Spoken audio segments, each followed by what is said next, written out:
Hi friends, நம்ம இப்போ ஒரு ஸ்லீவ் டிசைன் தான் பார்க்க போகிறோம். அதுக்காக நான் ஸ்லீவ் கட் பண்ணி எடுத்துக்கிறேன்.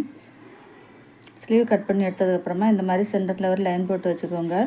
அதுக்கப்புறமா 4 இன்ச்சில் இதே மாதிரி ஒரு பீஸ் எடுத்து அதில் 1/4 இன்ச்சு அளவில் தையல் போட்டு இந்த மாதிரி உள் பக்கமாக திருப்பி எடுத்துக்கலாம். திருப்பி எடுத்ததுக்கப்புறமா டேப் வச்சு ஒரு 3 இன்ச்சில் அளந்து கட் பண்ணி எடுத்துக்கோங்க. கட் பண்ணி எடுத்ததுக்கப்புறமா ஸ்லீவ் சென்டரில் இந்த மாதிரி நம்ம இப்போ கட் பண்ணி எடுத்தோம் பாருங்கள், அதை ஸ்லீவ் சென்டரில் வர மாதிரி இந்த மாதிரி ஸ்டிச் பண்ணி எடுக்கலாம். ஸ்டிச் பண்ணி எடுத்ததுக்கப்புறமா அதை இந்த அந்த வச்சிருக்கிறதுக்கு சென்டர் அந்த பக்கத்துலேருந்து பாதி இந்த பக்கத்துலேருந்து பாதி எடுத்து சென்டரில் வர மாதிரி வச்சு இந்த மாதிரி ஸ்டிச் பண்ணி எடுத்துக்கோங்க.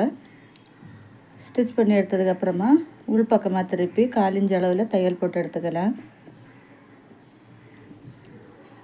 தையல் போட்டு எடுத்ததுக்கப்புறமா நல்ல பக்கமாக திருப்பி 2 பக்கமும் நம்ம அமுக்கு தையல் போட்டு எடுக்கலாம். அமுக்கு தையல் போட்டு எடுத்ததுக்கப்புறமா லைனிங் அதுக்கு மேலே வச்சு இந்த மாதிரி அட்டாச் பண்ணி எடுத்துக்கோங்க.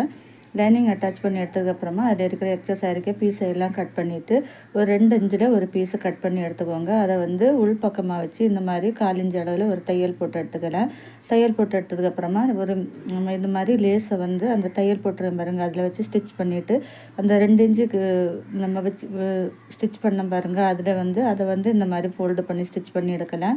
ஸ்டிச் பண்ணி எடுத்ததுக்கப்புறமா இந்த மாதிரி நம்ம மேலே ஸ்டிச் பண்ணியிருக்க இடத்துல க்ளூ அப்ளை பண்ணி இந்த மாதிரி ஸ்டோன் பீட்ஸ் ஒட்டி எடுக்கலாம். இந்த வீடியோ